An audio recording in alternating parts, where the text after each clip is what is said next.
কি করছো তুমি? কি খেলা করছো? এগুলি এভাবে ফেলেছো কেন? ফেলেছো কেন এগুলি?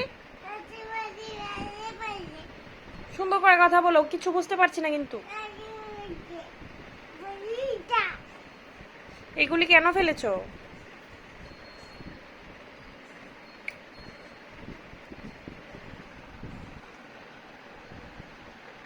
কি করছো? কি করছো?